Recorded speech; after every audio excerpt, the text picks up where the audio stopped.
the environmental and sustainable issues very seriously. Around the world, people are increasingly frustrated by poor governance, lack of accountability and transparency amongst political elites, financial institutions, and special interest groups.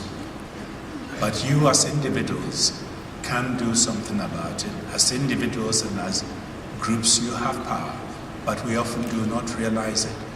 I have often indicated that in situations where leaders fail to lead, the people can make them follow. You can make the leaders follow by indicating the direction you want to go through. And there are lots of examples around, and you should remember that.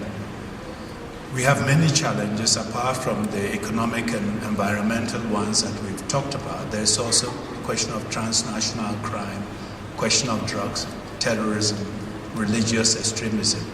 All these are with us, but the situation is not hopeless. We have seen, yes, difficult situations in Syria, in North Africa, and elsewhere, but we must not lose hope. If we all come together and accept the fact that we are in the same boat and we cannot be safe in one corner of the world while others are at risk of death, and that we need to come together to help each other. When I talk to people about Syria and they ask me what's happening in Syria, what are we going to do about it? I said we all have a responsibility.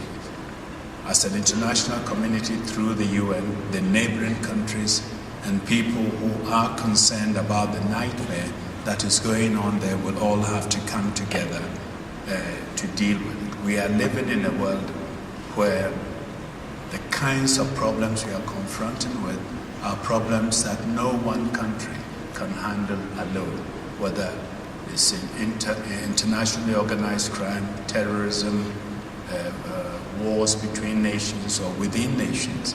I call these problems without visas, problems without passports. They cross national borders and are responsible. We are all responsible for